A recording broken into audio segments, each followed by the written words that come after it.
ఈ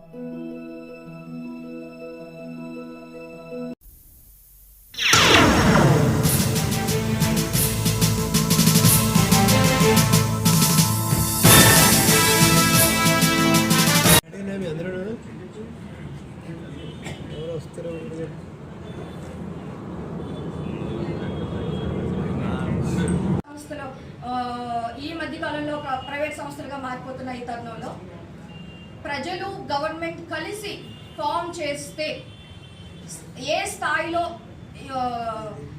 సంస్థలు నిలబడతాయనేది మేము మా మేనిఫెస్టోలో క్లియర్గా చూపించాము.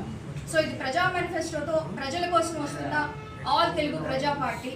ఇలాంటి పార్టీలో మేధావి వర్గం జీరో మనీ పాలిటిక్స్తో వస్తున్నారు.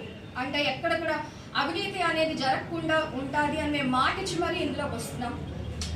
ఇటువంటి ఇన్విటేషన్తో ప్రజల్లో నుంచే నాయకులు రావాలని, జీరో మనీ పాలిటిక్స్ ఏ స్వార్థపూర్తమైన పార్టీ కూడా ఇవ్వదు.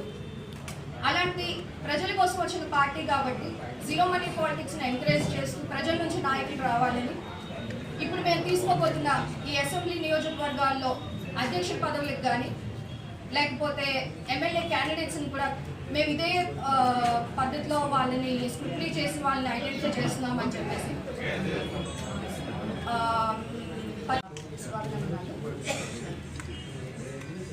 ఈరోజు ఈ ప్రెస్ మీట్ ఆల్ తెలుగు ప్రజా పార్టీ అనే కొత్త పార్టీ తరఫున విశాఖపట్నం పార్లమెంట్ అబ్జర్వర్గా విశాఖపట్నంలో ఉన్న అన్ని అసెంబ్లీ కాన్స్టిట్యున్సీస్కి అధ్యక్షుల్ని, ఎమ్మెల్యే కంటెస్టెంట్ చేయబోయే వారిని నియమించడానికి ఆహ్వానిస్తూ ఏటీపీ పార్టీ గురించి క్లుప్తంగా కొన్ని విషయాలు చెప్పాలన్న ఉద్దేశంతో మిమ్మల్ని అందరి సహకారం కోరడం అయింది. ప్రస్తుత పరిస్థితుల్లో రాష్ట్రంలో కుల వారసత్వ ఆధారమైన పార్టీల యొక్క ప్రాముఖ్యత ఎక్కువ ఉంది. కేంద్రంలో అదేవిధంగా మతపరమైన బయాస్డ్ గవర్నమెంట్స్ రన్ అవుతున్నాయి.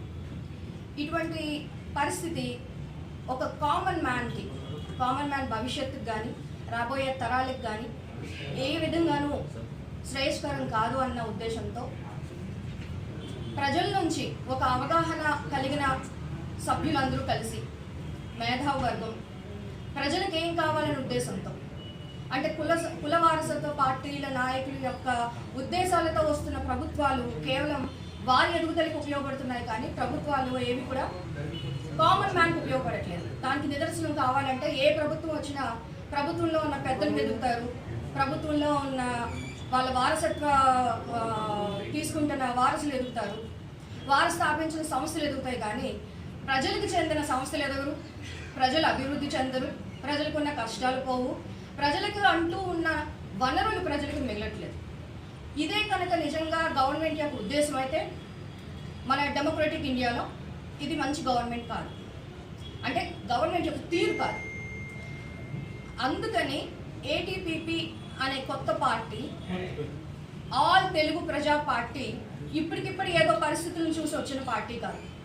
2018 జూన్లో ఓట్ ఫర్ డిమాండ్ అనే మూవ్మెంట్తో ప్రజలకి ఓట్ హక్కు గురించి, ఓటు విలువ గురించి, ఓటు వేసే ముందు ప్రజలు ఏం ఆలోచించాలి అనే అంశాల గురించి వాళ్ళకి రకరకాల అవగాహన కార్యక్రమాలు రెండు ఉభయ తెలుగు రాష్ట్రాల్లో చేస్తూ 2018 నుంచి ఇంతవరకు మేము వాళ్ళకి చేస్తూ 2-3 సంవత్సరాలు కంటిన్యూస్గా మాక్ అసెంబ్లీ అనేది ఒకటి కండక్ట్ చేసి ప్రజలకంటూ అవసరమైన బిల్స్ వస్తే ప్రభుత్వం ఎలా రన్ అవుతుందో మచ్చుకు చేసి చూపిస్తే రెండు ప్రభుత్వాల్లోనూ మేము తీసుకున్న అంశాలని వాళ్ళు కొన్ని రకాలుగా వాటిని మార్చి వాళ్ళ ప్రభుత్వాలను ఇంప్లిమెంట్ చేసి సక్సెస్ఫుల్గా రన్ చేశారు. అలాంటి పరిస్థితిలో మేము ప్రజలకి అవగాహన కల్పించాలనే ఉద్దేశంతో మాక్ అసెంబ్లీలో మేము తీసుకున్న అంశాలే ఇంత పాపులారిటీని వాళ్ళకి ఇచ్చినప్పుడు మేధావులందరూ కలిసి ఒక మేనిఫెస్టో తయారు చేస్తే అది ప్రజా మేనిఫెస్టో అయ్యి ఉంటే